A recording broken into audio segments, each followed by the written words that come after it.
malam Lailatul Qadar. Kalau nak dapatkan kelebihan malam Lailatul Qadar, perlukan 3 syarat.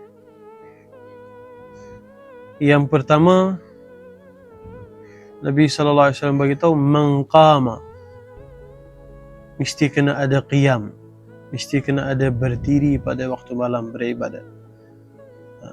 Tak semestinya berjaga, berzikir, baca Quran, dia mesti kena ada qiyam, mesti kena ada solat, berdiri. Syarat yang kedua, man qama lailatul qadri imanan, mesti kena benarkan, dalam keadaan yakin, dalam keadaan membenarkan bahawasanya malam ini adalah malam yang paling agung sepanjang tahun. Kalau kita tak rasa beriman, tak rasa yakin, rasa macam malam biasa je, pahala malam Lailatul Qadar tak dapat, kerana kita meragui ataupun tidak percaya kepada sabdaan Nabi SAW. Syarat yang ketiga,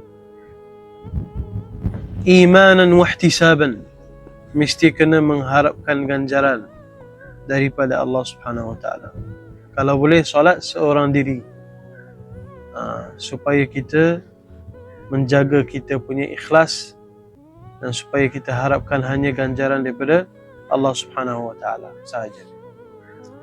Bila lengkap 3 syarat ni, lepas tu bertepatan dengan malam Lailatul Qadar, insya-Allah semoga semua orang dapat pada bulan ni, Allah Subhanahu Wa Taala akan bagi ganjaran apa? Ghufira lahu ma taqaddama min dhanbih, semua dosa-dosa yang terdahulu akan diampunkan. Kita doa supaya Allah Subhanahu Wa Taala berikan kepada kita kesempatan dan pahala malam Lailatul Qadar. Assalamualaikum.